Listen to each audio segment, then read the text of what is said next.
What's happening, you kind folks, to the Creatures YouTube channel? I'd like to welcome you back in if you've been here before. You kind of know what happens. I show you a visual of my visual illustration and painting work.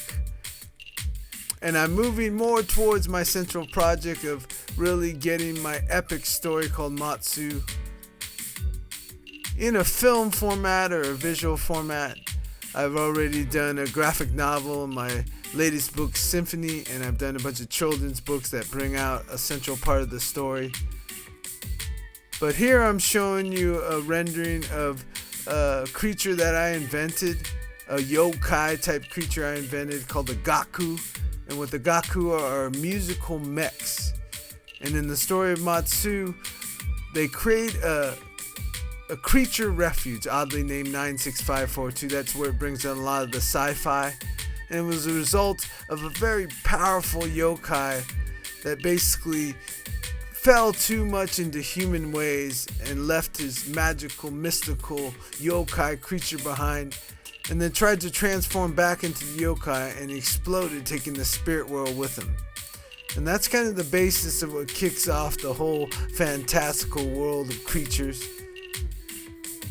Because my name is Ipaintcreatures, they also call me IPC. And so I always like to start these videos off by welcoming you all into the Ipaintcreatures YouTube channel. And those of you who've not been here before, just come along for the ride. Get your creature Christian chart chillaxing. And I'm going to explore some quotes or a quote in this video. And I'm going to also explore what Kabooki is all about and what I've learned about this fantastical creature and what it represents in my life and how it plays forward into the story of MATSU. Well, Kabooki came about because when the creature refuge, oddly named 96542, was created, a lot of the original creatures brought it into form. And when they brought it into form, they were kind of in a hurry and trying to create a place where the inspirations could still live, and the magic of wonder and will and the capacity to keep our curiosity going, and especially in the story of MATSU. So they left the music behind, and I was like, whoa, that kind of gives a great opportunity and a poetic tale to tell the genesis, and how things came to be and how things, evolved to come into the space. And one of the things they left behind was music. They left behind all the components of music and metaphor, rhythm, melody, harmony, cadence, crescendo, bars and passages and the structure of music. But overall, they left the music behind because they were busily building this refuge to get all the yokai, the strange spirits, to have a place to exist after the Tamacon wiped out the spirit world, which is basically the inspiration and the realm that allows all the creators and people who work in all the arts and basically live also an entrepreneurial life, or really have found their source and are integrating their purpose. And they bring it into a place called 96542, which is oddly named. It's a creature yokai refuge, and they forgot the music.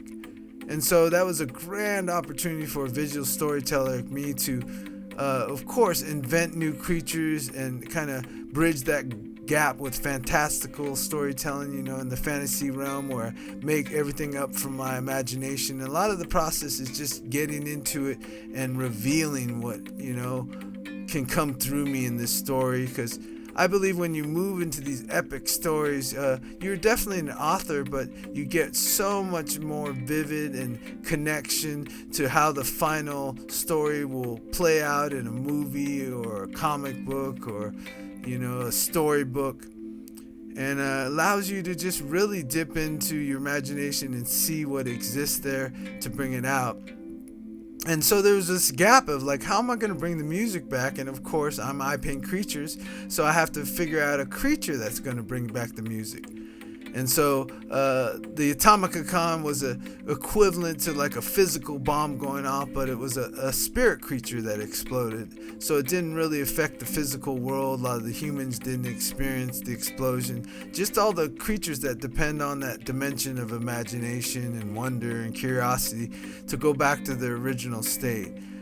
And so I was like, whoa, okay, so things are blown apart. And a lot of traditional yokai are created out of like phenomenon that we can't explain, that, you know, a lot of paranormal people will take in there. But I'm a fantastical, imaginative creator, so I don't really go in the paranormal realm. But I find reason and rhyme through poetry and art. And one of it was like, I'm going to create these creatures that are all, you know, moved by the spirit to move these instruments. Just like most musicians know, when you get a special instrument, there's something in that instrument, and if you spend enough time with it, it somewhat is a yokai or a tutsugami. Tutsugami are yokai that are made out of industrial objects or inanimate objects. And so that's what Kabooki is. He's basically a tutsugami in the traditional form of, you know, getting into the yokai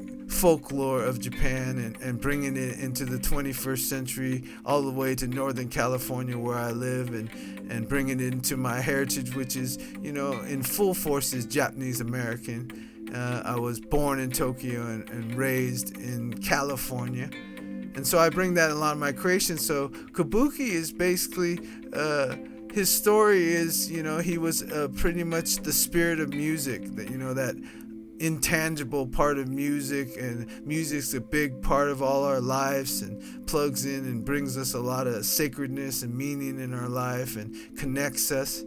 And so Kabooki had this spirit, and it was pretty much the music, but he was about to diminish, right, because there was no more realm for him on earth.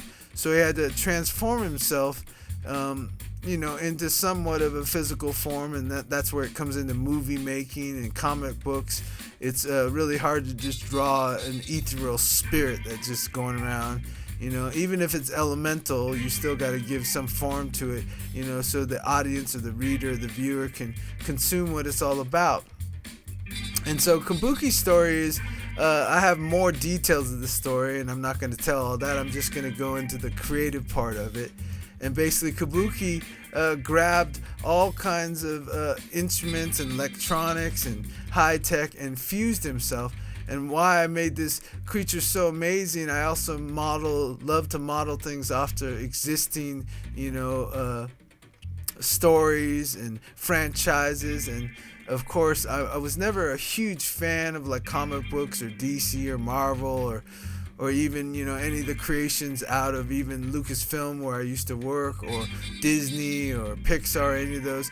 But I really am a big, you know, fan and component of the creators and where they get their base ideas. That's why I would say I was a bigger fan of Mr. Joseph Campbell more than anything. And those of you who don't know who Joseph Campbell is, look him up. He's not with us anymore. He was a world-renowned mythologist, and his love was, you know, finding stories all over the world and finding the common motifs. And he pretty much gives a really good foundation for artists like me who work in the fantastical realm, work from my imagination, and work in the poetic tradition of writing epics and letting the poetry reveal how the story's going, more than knowing the whole plot and the story arcs and all that ahead of time. And so Kabooki basically started gathering all these electronics and instruments and putting back together. And I'm referencing, you know, the whole fantastical story of the Transformers and how they're cars, right, that turn into these mechs that have living spirits in it.